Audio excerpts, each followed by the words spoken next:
NPD, narcissistic personality disorder. Let's talk about narcissism.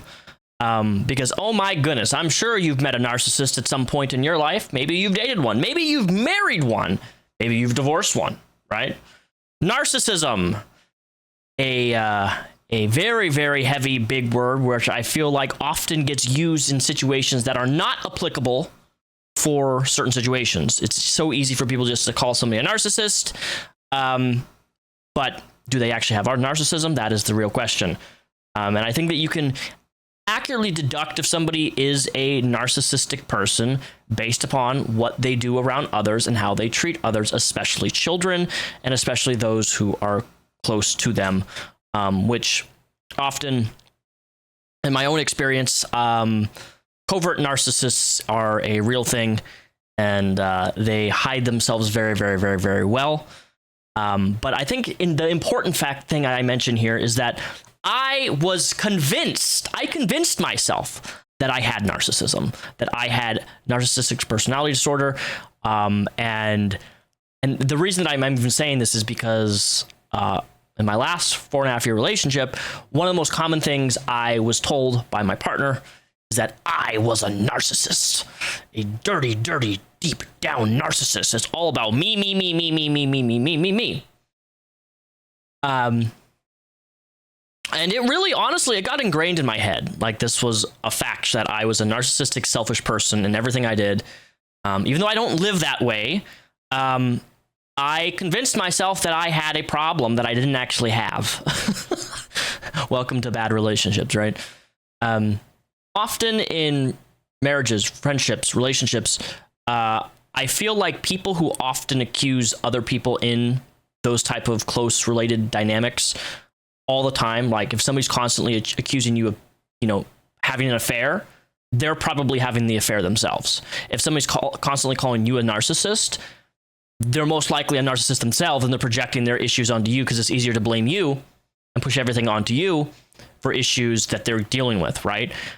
This has been my experience in my last 2 relationships in the last 6 years in total. I'm not an accusatory person. I don't like to accuse people of anything that are close to me unless I have physical evidence of something that they did towards me, right? But anyway, going back to what I was saying. So I was convinced that I had a narcissistic problem, right? And I did everything everything I possibly could to try to eradicate this issue that I thought I had.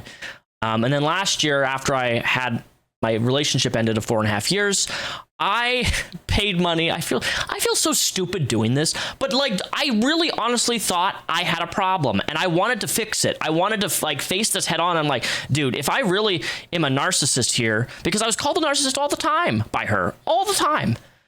And she would call her own kid a narcissist too.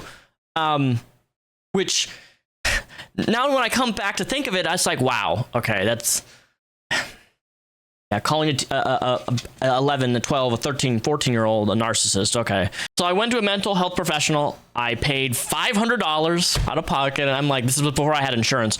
I'm like, hey, I think I have this problem of being like NPD, narcissistic personality disorder. I want to get assessed for this because I need to know that if I have this, because if I have it, I want to try to combat this and not be a super self-centered, selfish person to where this becomes a problem in future relationships or friendships or whatever, right? So I go through all this testing. I answer as accurately as I can because that's what you're supposed to go through. And then I did a one-on-one interview. They asked me a bunch of questions about stuff, and that was that. Weeks later, I got my assessment, and it was a no-go, and I was actually shocked. So I took this information of not having what I thought I was diagnosed with, and I went to other people, and I'm like, this is the information I was given back, and they all laughed at me. They're like, Daniel, the fact that you're even going to get a diagnosis for something that you don't have and thinking that you have something that you don't have, and you're wanting to fix if you had narcissistic personality disorder, the fact that you're even making the changes, the steps to want to change that is just evidence that you don't actually have it, because actual narcissists don't do that type of stuff. They just don't. Or if they do it, they will do like therapy for 1 week or 2 weeks and then just completely stop, right? And then attempt to gaslight you like they don't have a problem. That is, I think, narcissists' favorite trait to do is just to be able to gaslight you in situations that always makes you seem like the problem in everything that you do. And it is really destructive and toxic and self-sabotaging in a way, because I'm somebody who I get in my head really easily when it comes to people that I love for, or care for, people in my life. And if somebody comes and says, Daniel, you're this way, I will really sit back and I think about it like, the whole day I'm going to be thinking about what they told me, right? And I'm going to be analyzing and thinking about everything that I potentially did or didn't do and how I could have treated them better. It's almost like I hyper focus on like self-improvement to a point where then I become obsessed with it, to the point where then I go crazy, in the sense of like I can't stop thinking about it and what was said. And therapy's been very beneficial with that, because obviously that's, you can get stuck in this weird like loop circle of thinking when like somebody says, oh, you're a narcissist, and then you just chronically think about that all day long, about how like, I'm a narcissist, why would you think that, blah, blah, blah, blah, blah. What do I need to do to improve, blah, blah. Right? I think it also overlaps with like being a people pleaser, right? Like you want to make everybody happy around you, but you're not focusing on yourself and focusing on, that's a huge deal, right? And narcissists, people who are narcissists, they prey on the fact that they see those people so easily. They see through the dirt, the snow, whatever's blocking their vision. They see specifically people who are people pleasers, and they grip everything into them with their covert narcissism, and then they get the fingers in, and then they take all of their issues, and then they project it onto their partner, their boyfriend, their girlfriend, their whatever. And then when that boyfriend, girlfriend is gone, right, then it elevates to children. And then they start projecting their own issues on their... Can I tell... You know what? Here's a great sign of a narcissistic parent, right? If a parent says to you anything, starts comparing their life of trauma with you as a child or a teen, which I'm sure many people have experienced this, where your mom or dad will be like, well, back when you're lucky that you weren't beat like a child like I was. That's narcissism speaking. You're lucky that you didn't experience SA like I did. You're lucky that I don't hit you like my mom does. Meanwhile, they do, right? Everything's like a comparison in this weird way.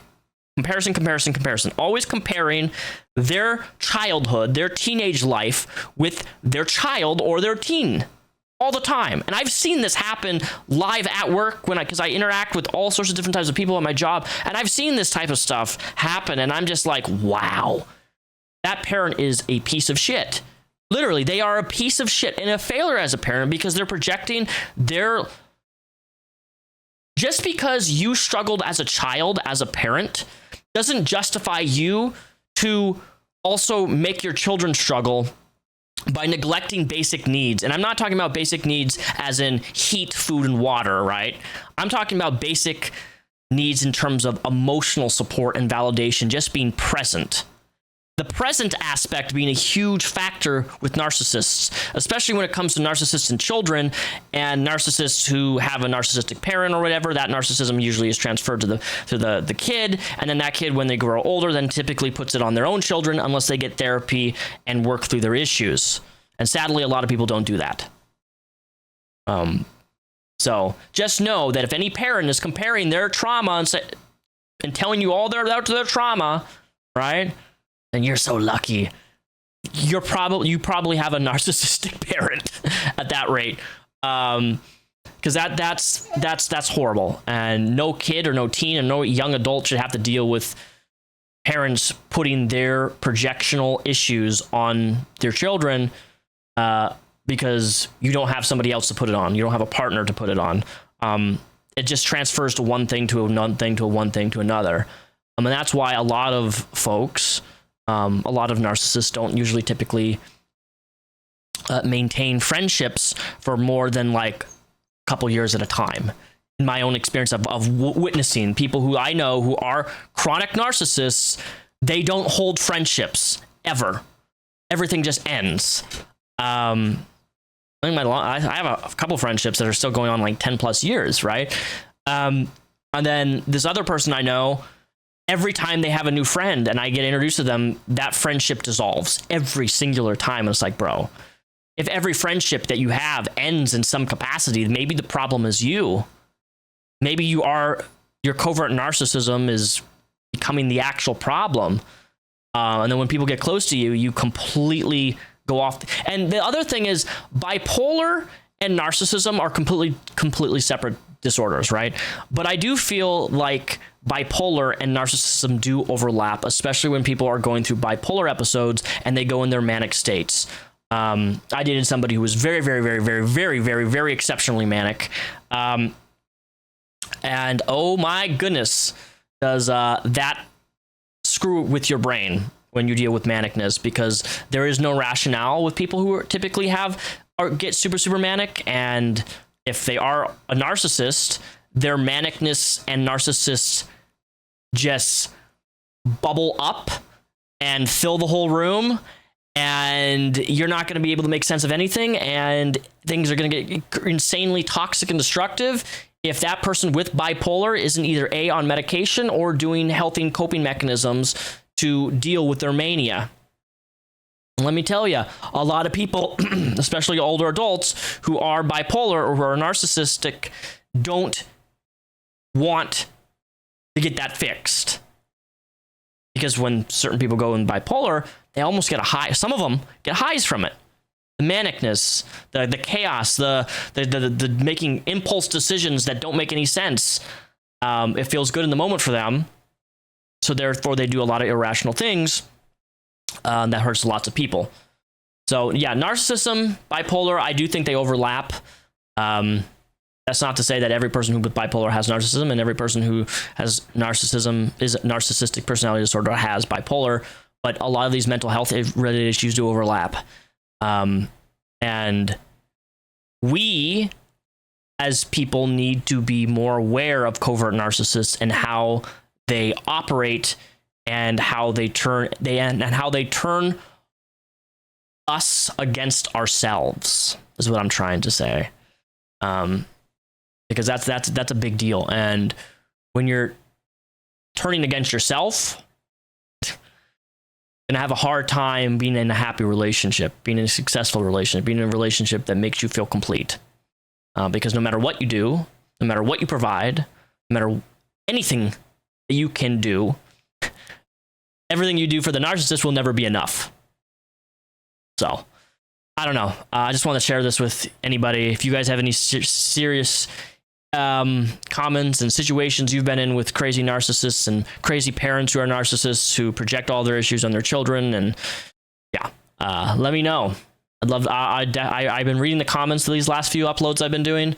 And they've been really fascinating. I've read a lot of cool comments that I normally wouldn't ever see because I normally don't read comments. But yeah, so yeah, narcissism. If you know one, stay away from them. They're bad news.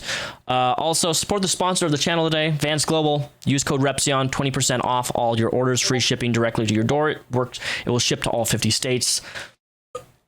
If you struggle with sleep, let Vance Global help you with that. Get some gummies. They got CBD. They got other products. I can't name the product name because YouTube doesn't like those names. But they help with sleep, anxiety, depression. They have other products that are biodegradable, if that's your type of thing too. So use my code at checkout, Repsion. Appreciate it. It helps me a lot since I don't really make anything on this channel anymore in terms of revenues. So yeah, thank you. I'll catch you guys later for another video. I'm thinking about making a video next on the things I've witnessed at my job in terms of seeing parents abuse their children in horrific ways, and what I think a lot of problems are with modern parenting these days, and why so many parents are failing to properly be there for their children in ways that would be beneficial for their life.